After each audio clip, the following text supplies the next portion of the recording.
आइए, बिहार बंद के नाटक के बारे में आपको विवरण बता। मोदी जी की मां का गाली को लेकर जो भाजपाइयों ने नाटक किया था ना बिहार बंद का, वो फ्लॉप हो गया। और उसमें इतनी अप्रिय बातें नजर आई कि अब तो इन भाजपाइयों का मुंह काला हो गया, मोदी जी का मुंह काला हो गया। मामला अति रोचक है। यहाँ पर आइए, बिहार में सुबह से ही जनता तो साथ में थी नहीं, भाजपा के जो चिंटू हैं वो सड़कों पर नजर आए थे। जबरदस्ती दुकानें बंद करवाई और अनेक प्रकार के नाटक किए, किंतु सारे नाटक फ्लॉप हो गए क्योंकि जनता ने खूब विरोध कर दिया। हुआ ये कि एक एक महिला थी जिसकी डिलीवरी होने वाली, वो जा रही थी, उनको भाजपा चिंटू ने रोक लिया। वो ड्राइवर ने कहा कि भैया डिलीवरी का मामला है, स्थिति बिगड़ जाएगी। तो क्या हो गया, तो एक भाजपा का लंपट जो है ना चिंटू, वो क्या कहता है, अरे क्या ये कैसी औरत है कि आज अब बंद है और इसी समय इसके पेट में दर्द हुआ। अरे लंपट, यदि ध्यान रखता होता कि डिलीवरी कोई समय देखकर तो होती नहीं है, किसी भी समय कुछ भी समय दर्द हो सकता है। तो जरा कोई अपने किस प्रकार के क्या होता है क्या नहीं होता है ये पता नहीं, परंतु लंपट तो लंपट, उन्होंने कहा हम तो नहीं जाने देंगे। वाह, मत जाने दो। बाद में विरोध हुआ तो फिर वो जाने लगा। मोदी ये देखो, एक माँ की ये हालत और कर रही है आपके ये चिंटू, और आप अपनी माँ की दुआई दे रहे हो। ये कि जो बेचारी गर्भवती महिला है, ये क्या किसी की माँ नहीं है?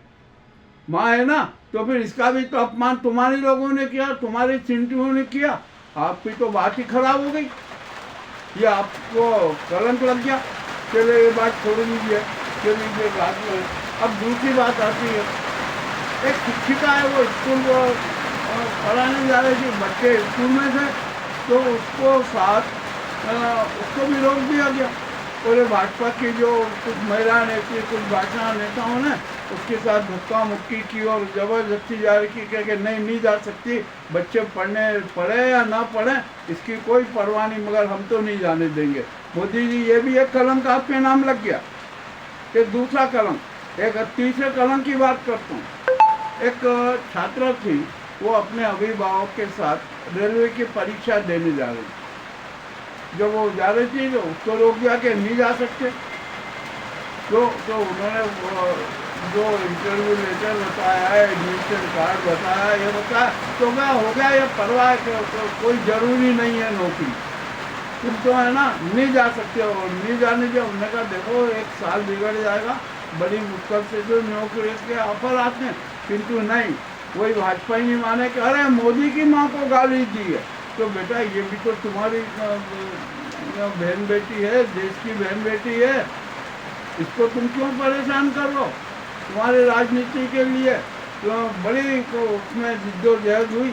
ये तीसरा कलंक मोदी के नाम पर लग गया। एक चौथा कलंक और बताता हूँ कि एक बहुत बड़ा बुजुर्ग था, वो सड़क पर जा रहा था, तो इसके जो मोदी गैंग के चिंटुओं ने उसे रोका और धक्का मार के गिरा दिया कि क्यों जा रहे हो, क्यों निकले? अरे तुम्हारे बाप की सड़क है क्या? तुम्हारे बाप का बिगाड़ हो गया क्या? आपको ये कैसे रोकने का?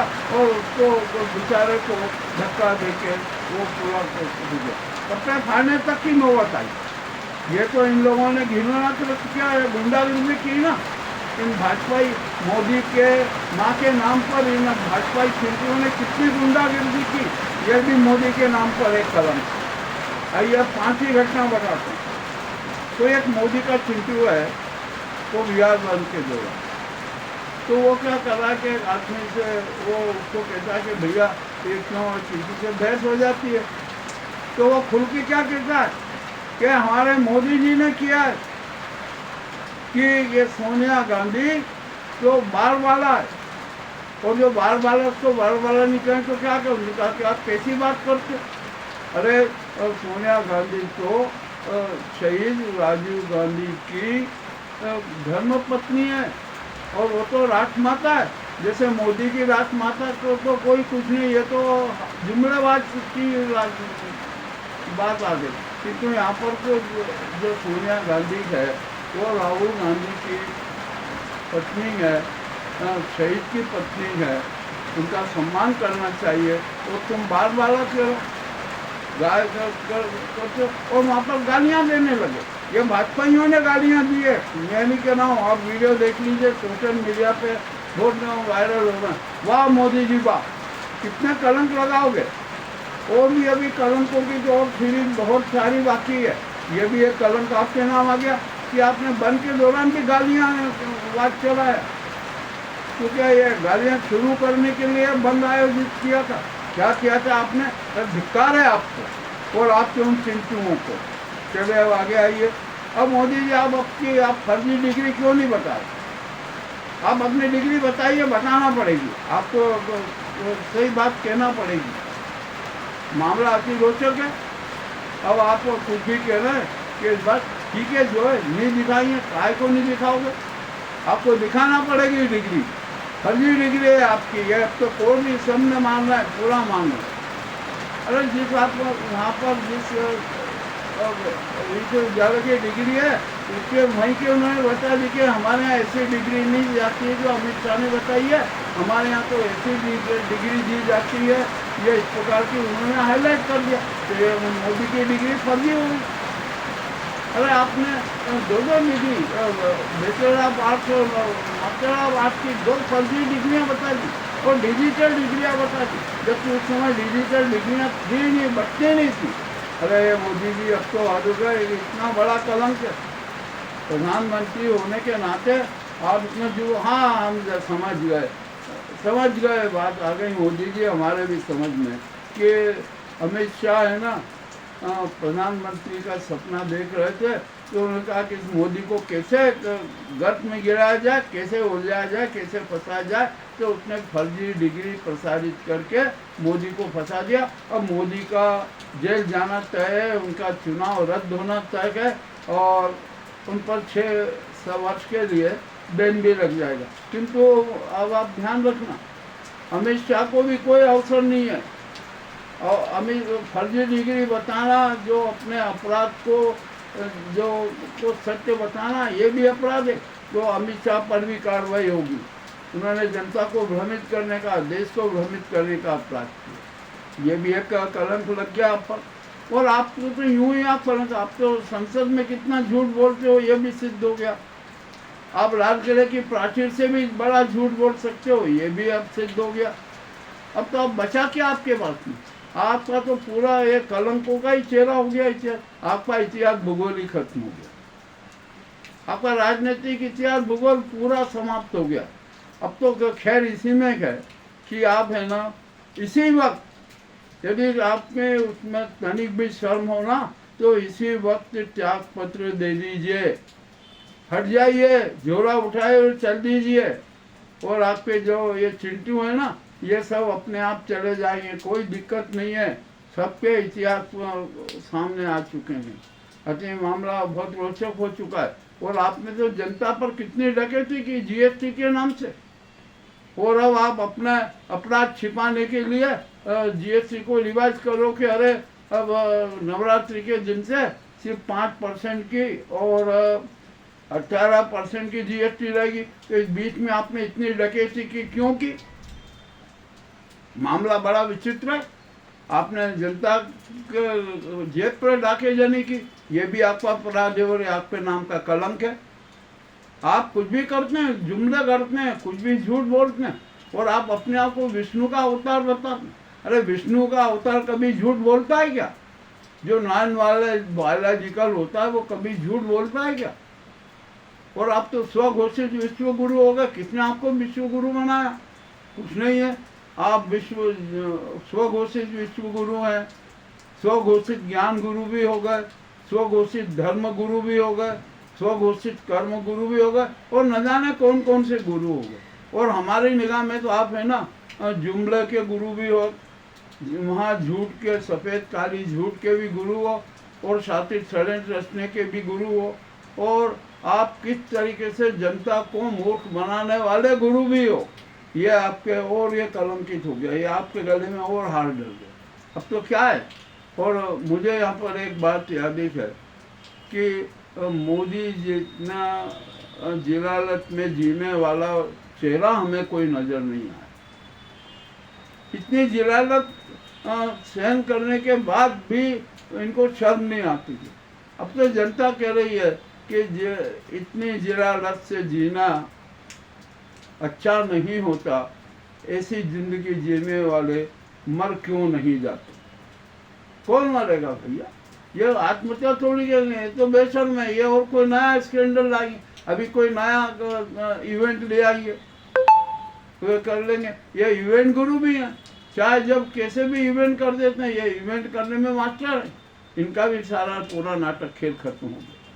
अब तो यहाँ पर ये बिहार बंद का जो नाटक किया था ना, वो इनके गले की हड्डी बन गया। और यहाँ पर जो 10 चारा अभी तो और आई है, कहाँ कहाँ की घटनाएं सामने आएगी, सब उजागर होगा। और कुछ बातें ऐसी भी आई है कि जो भाजपा के कुछ प्रदर्शनकारी नशे में धुत है, और वो भी बंद करवाने को नाटक कर रहे थे।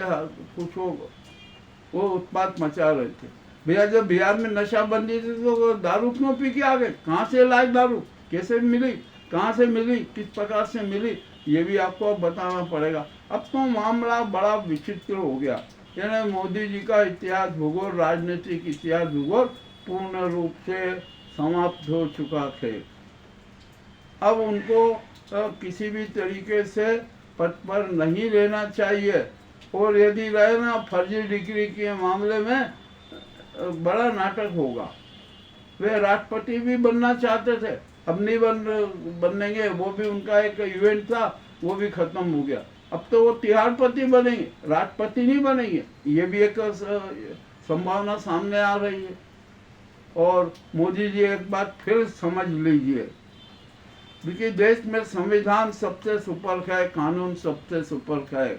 उससे सुपर कोई नहीं है, उससे उच्च कोई नहीं है। न संसद है, न कार्यपालिका है, न विधायिका है, न न्यायपालिका है।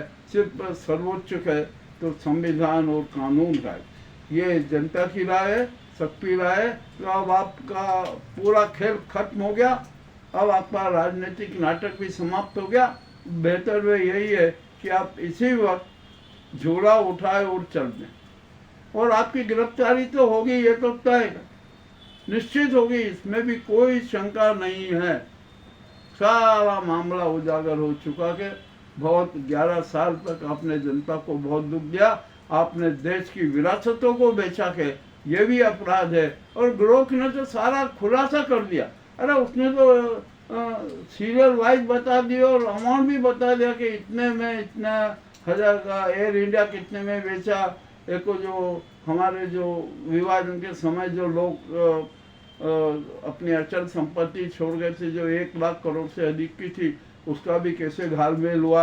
और भी अनेक निजीकरण में भी कैसे हुआ। 52% के शेयर कितने को बेच दिए अपने सरकार के, और 52% से कम वाले कुछ शेयर रखे। वो अडानी और अंबानी को कितना कितना माल दिया। अडानी के लिए तो सेना की जमीनें तक दे दी।